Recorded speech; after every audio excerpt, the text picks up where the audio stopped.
Structure, plot, character, and theme emerge in the act of writing. They're discovered and refined over time, not premeditated.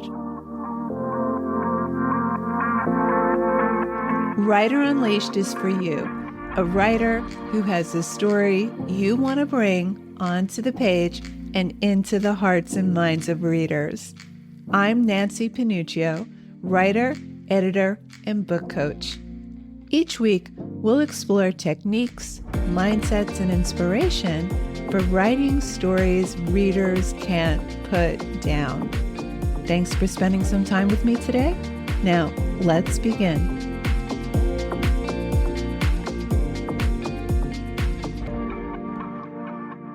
Many writers I talk to get stuck in one of two ways. Some of them are trying to write in order, start to finish, and they agonize over every placement decision before they've even finished the first draft. Should this scene come before this one? Where does the flashback go? Does it land before she has the fight with her mother or after? So they're trying to solve a structure problem before they've discovered the story, before they've finished the first draft. Others don't even get that far. They stare at a blank page with an idea they've carried for years, and they freeze because they don't know where to begin, and starting in the wrong place feels like it might ruin the whole thing or get them more lost.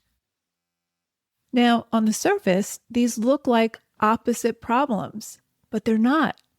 Both writers are clinging to certainty. They're overthinking. They're trying to figure out the whole story before they move forward. And when you try to solve everything up front, one of two things happen.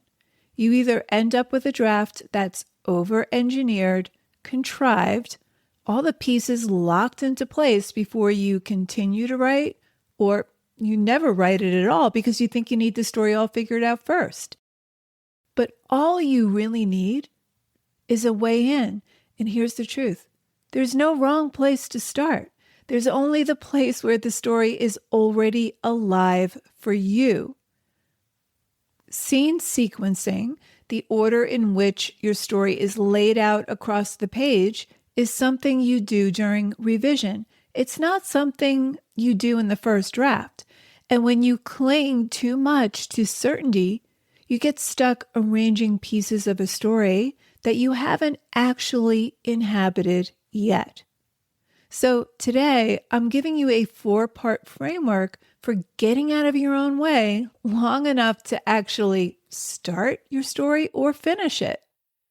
So let's get right to it. Number 1, free write around these questions. Grab a journal or just pull up a fresh document on your computer. And I want you to start with what grabs you. What are you trying to figure out about yourself, about someone else, or about the world? Write about what you're curious about. Start with a memory or something you observed, something you still can't shake from your past. These questions are not a distraction from the work. It is the work. It's telling you what you're trying to probe through your story. I want you to trust your instincts. Don't try to will the story into being something you think will sell. Don't let the invisible hand of the market guide your process. Use your own impetus as a guide, your own impulses as a guide. What are you trying to figure out about yourself, about human nature, about your past, about how the world works? If you follow your own curiosities, your own urges, trust that your readers will find you. They always do, eventually, when the writing is honest. And it's only going to be honest if it's something you're genuinely curious about.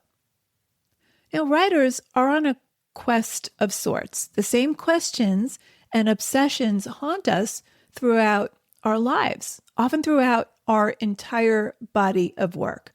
We use our works in progress to probe our obsessions, questions that demand to be looked at over and over, more and more deeply, and from different angles. So, what are you curious about? What perplexes you? What frustrates you? What in your life has upended you? What is it about your story you want to explore? What fascinates you about your characters and their situation?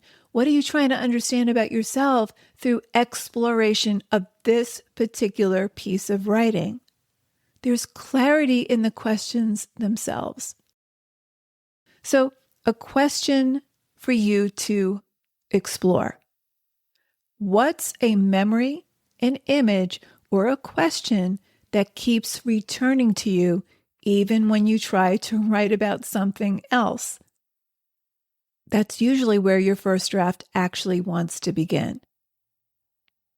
And by the way, these are questions you can ask at any stage of the drafting process, whether you haven't started yet or you're in the middle of your draft. It's always good to explore why this story matters to you. Okay, once you've explored your relationship to the story you're writing or want to write, build a character who wants something but can't get it or has trouble getting it. The obstacles aren't just plot. They're crucibles that expose what your character falsely believes about themselves or their place in the world. Every character has a want that's thwarted, not just by the antagonist, but by their own faulty belief. The antagonist is a manifestation of that faulty belief. Whatever the antagonist is, whether it's a person, a system, the landscape, or a combination of all of those, the antagonist is a reflection of your character's deepest fear.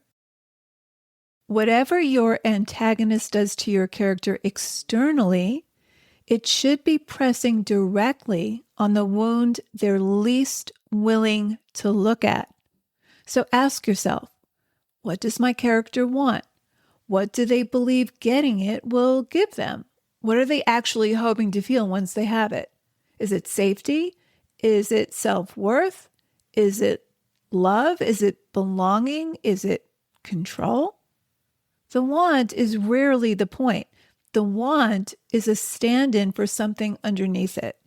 So how does this person need to change in order to get what they want? What belief do they need to dismantle along the way? You should also know roughly where it's going. Will she get what she wants or not? If not, what might she gain that she did not expect? Sometimes the most satisfying ending isn't the one where the character gets the thing. It's the one where they realize the thing was never going to fix what they thought it would. Okay, moving on to number 3.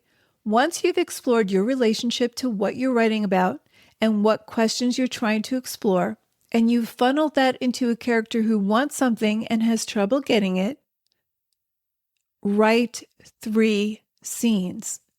These should be significant moments, not connective tissue, not summary. A moment where your character makes an emotional shift, where there's a confrontation or a revelation, a choice or decision they can't take back. And by scene, I mean it's unfolding in real time. Don't worry about where these scenes fit into the overall fabric of your story yet. You're not deciding on structure yet. You're finding the moments that matter most, the ones that will end up being turning points you can build the rest of the story around. This is where a lot of writers get anxious because it feels like they're skipping ahead, but you're not. If you already have 3 scenes worth writing before you know how the story connects, that's your instinct telling you where the story's real emotion is. Trust it the same way you trusted the memory or the image that got you writing this in the first place. Here's how I think about choosing your 3 scenes. One could be an emotional shift, a moment where your character feels something they weren't expecting to feel or realizes they've been feeling something they wouldn't admit to. This isn't the big climactic realization. It's more subtle than that. It's quieter than that. It's the scene where she catches herself missing him, even though she knows what he did, how he hurt her. It's the scene maybe where he laughs for the first time since the funeral and feels guilty about it. Another scene could be a confrontation, not necessarily an argument, though it could be.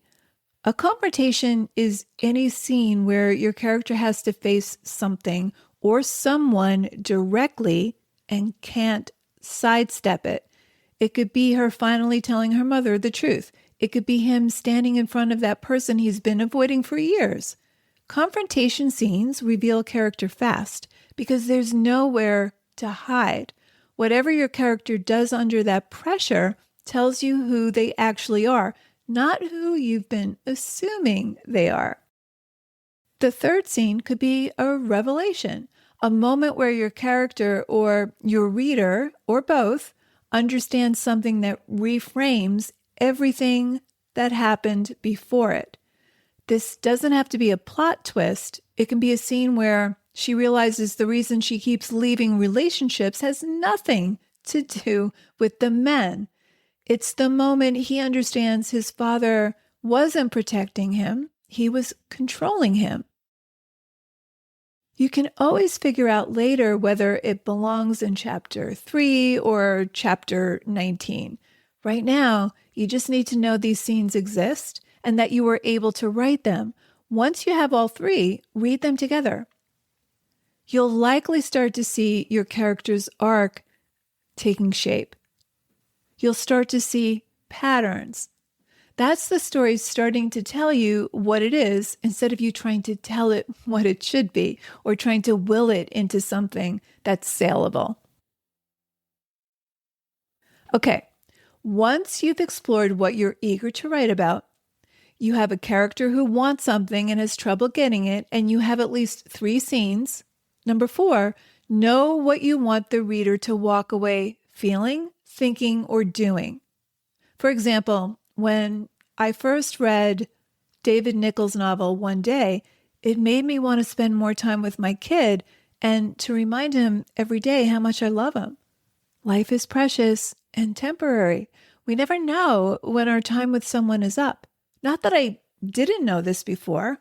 I knew that, but the book brought it to the surface. The book reminded me.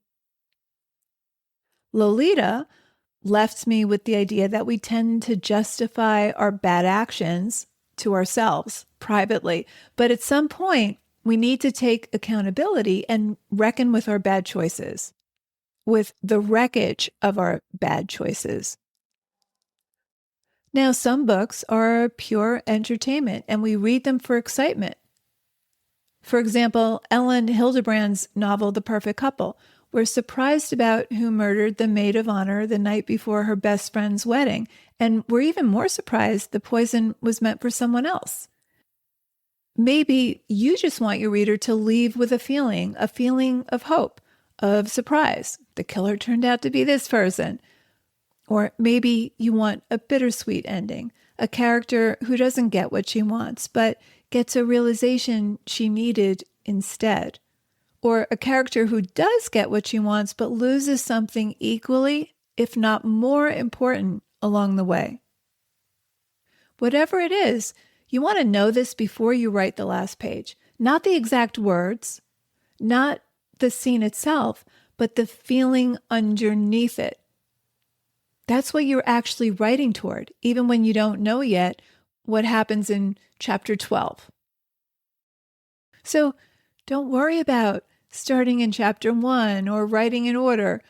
Write the scene that's already alive in your head, even if you don't know yet where it lands in the book. Don't get hung up on an outline before you've written a word. That doesn't make the writing easier. In fact, it can backfire because it has you relying more on intellect than impulse before you've even found out what the story wants to be.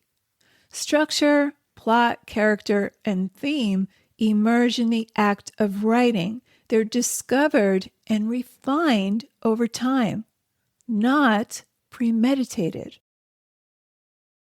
So the writer who agonizes over scene sequence, should this scene come before this or after? Where do I place this?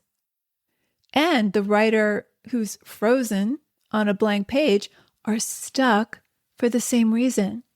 They think they need all the answers before they move forward. You don't need the scene sequences or the structure nailed down yet.